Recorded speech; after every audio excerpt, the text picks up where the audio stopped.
எவனோ ஒரு பைத்தியக்காரன் ரயில தொங்கிட்டு சைட் அடிக்க பாக்குறான். சும்மா பார்த்தா காதல் வருமா? பின்ன எது காலையில 8:55 பார்த்ததை பத்தி நைட்டு 10 மணிக்கு பேசிட்டு இருக்க? பூர்ணி, நான் எங்கேயாவது காதல் கீதல விடுவேனா? பேர் என்ன? கார்த்திக். சக்தி. நான் உன்னை விரும்பல, உன் மேல ஆசைப்படல. நீ அழகா இருக்கன்னு நினைக்கல. ஆனா அதெல்லாம் நடந்துனோடு பயமா இருக்க.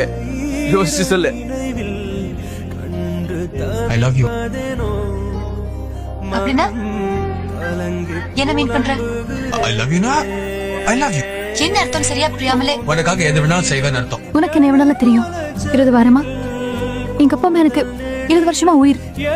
உனக்காக நான் உங்களை விட முடியாது. ஆனா உனக்காக நான் எதை வேணா விட்டுட்டு வருவேன். நான் கடவுள் கிட்ட வேண்டிக்கிறேன், உனக்கு அசிங்கமா மக்கா ஒரு பொண்ணாடி கிடைக்கணும். ஹாய் பொண்டாட்டி. யோ, ஏன் தேடி வர இவ்வளவு நாளாச்சு? உன்னை பிரிஞ்சால இருக்க முடியாது. நீ இல்லாம என்னால வாழ முடியாது. நிஜமா? சக்தி, ஐ லவ் யூ. எனக்கு கல்யாணம் பண்ணிக்கோ. நீ உன் வீட்டுல இருந்துக்கோ, நான் வீட்டுல இருந்துக்கிறேன். யார் தெரிய வேண்டாம். சொல்லு. நிஜமா கல்யாணம் பண்ணிக்கலாம்னு சொல்றியா? அப்புறம் நம்மள யாரும் பிரிக்க முடியாது.